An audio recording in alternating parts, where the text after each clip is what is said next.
Africa, but I want it to be keen. Hii inaitwa crankshaft. Crankshaft. Selecting shaft. Tuwapatia kazi yake. Tuko hapa na counter shaft.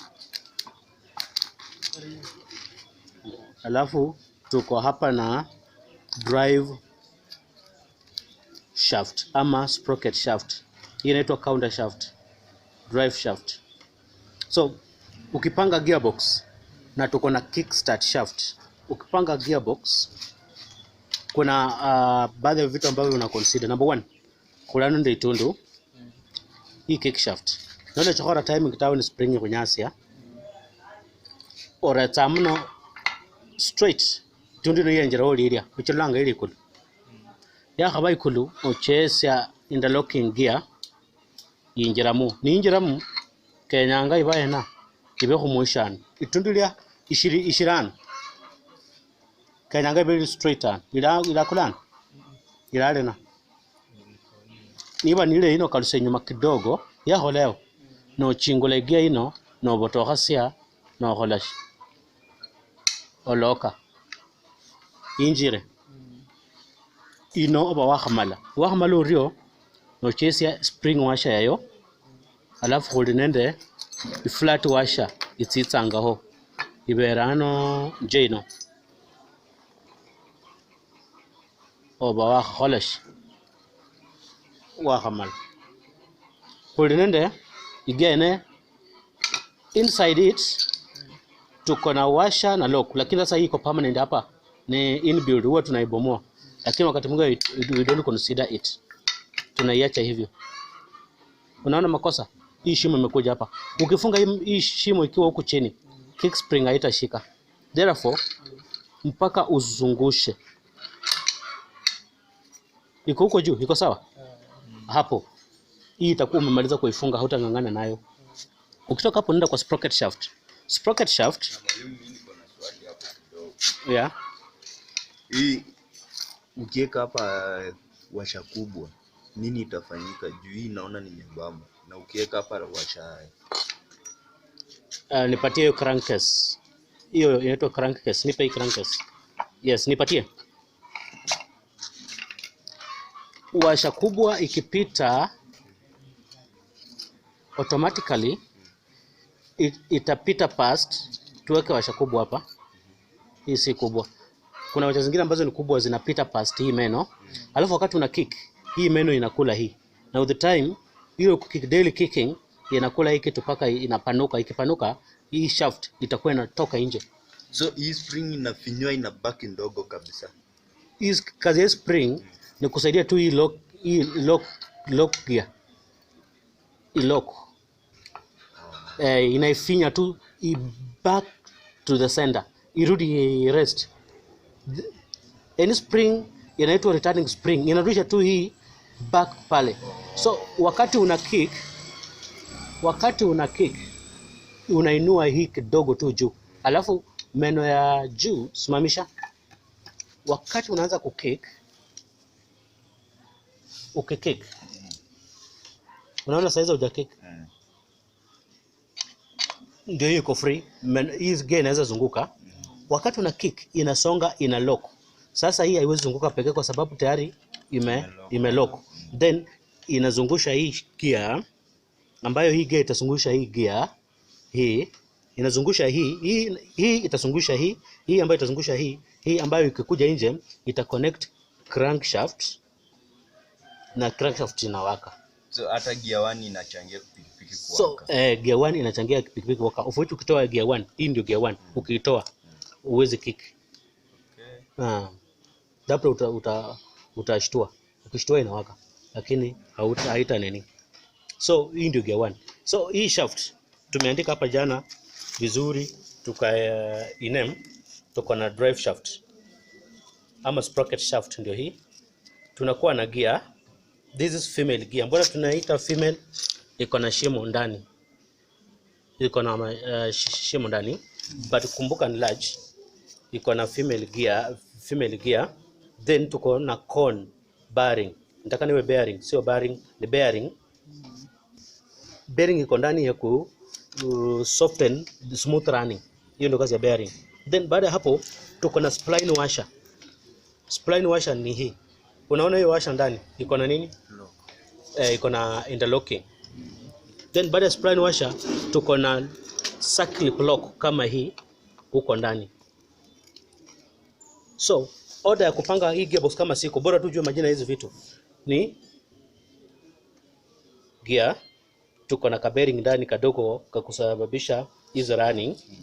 Then baada ya hapo unaweka spline washer, then unaweka lock. Kwanza kuweka lock utaweka circle lock, ndio hiyo. Utaweka fork gear. Fork gear ni ile gear ambayo fork inaingia ndani. This is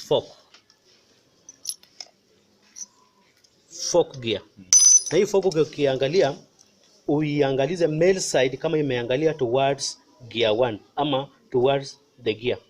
Ukiweka opposite fork haitaingiana kwa sababu hizi hooks zinaingia huko ndani, ndio gear iwe imechukua. Then baada ya hapo kuweka hii gear tena utaweka nini? Utaweka baada ya fork gear utaweka circle lock ambayo ndio hii.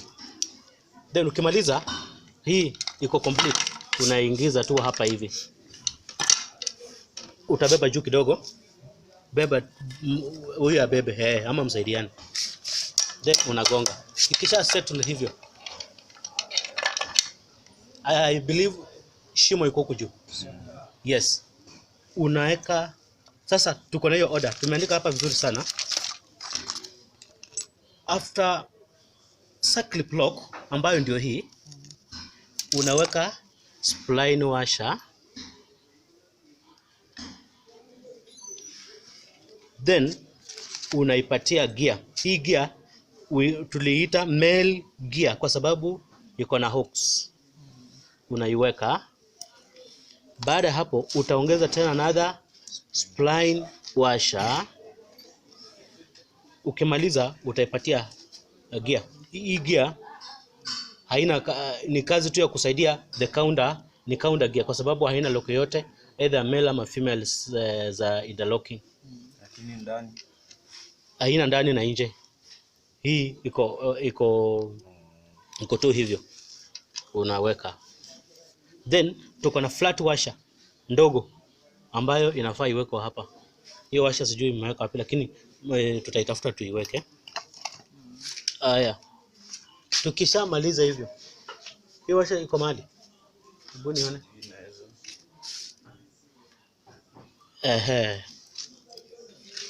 That's the washer. Ukishamaliza hii tuliandika kama counter gear, iko na self shaft gear, ndio hii iko permanent. Alafu baada hiyo tuko na gear ambayo ni male gear. Alafu tuko na spline washer. Alafu baada ya spline washer tuko na circle lock. Baada ya circle lock tunaweka fork gear. Baada ya fork gear tutaweka circle lock. Baada ya circle lock tunaweka spline washer.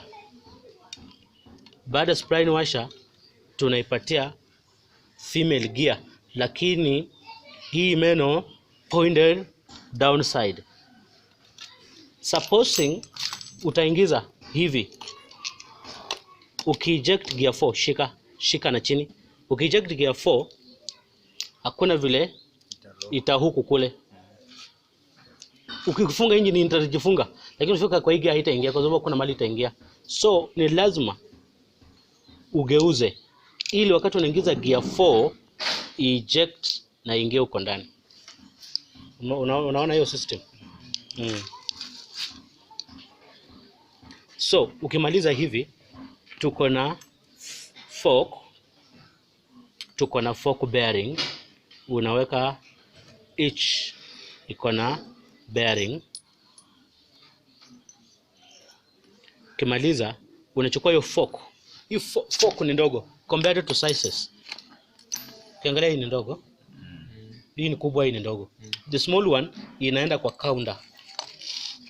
unaiweka hapa.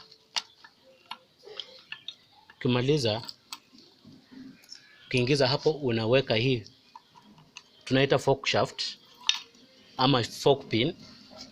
Ukiingiza hapo, inaingia kwa drum, tunaita selecting drum ama selecting assay ama selecting comb ama drum shaft. Ukimaliza hii kubwa, inaingizwa the other end, alafu ikisha settle huko ndani unaingiza, then beba juu. Sheria namba 1 kwamba umefunga hii gearbox vizuri, nitakana izunguke. Ukiwa umeingiza vibaya, haitazunguka, itaingiza 2 gears. So hiyo rotation ni sign ya kwamba umeingiza vizuri. Then baada ya hapo utaingiza crankshaft. Crankshaft iko na 2 way na both parts ziko na threads. So huku sehemu yenye iko na gear inarudi huko chini mahali sprocket iko. Beba hivyo.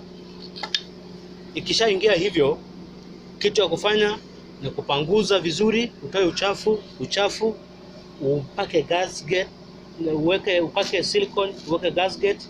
Ukishamaliza kuweka silicone na gasket, unafunika na unafunga kwanza. Mwalimu, mbona nimeweka gasket? Mbona niweke silicone?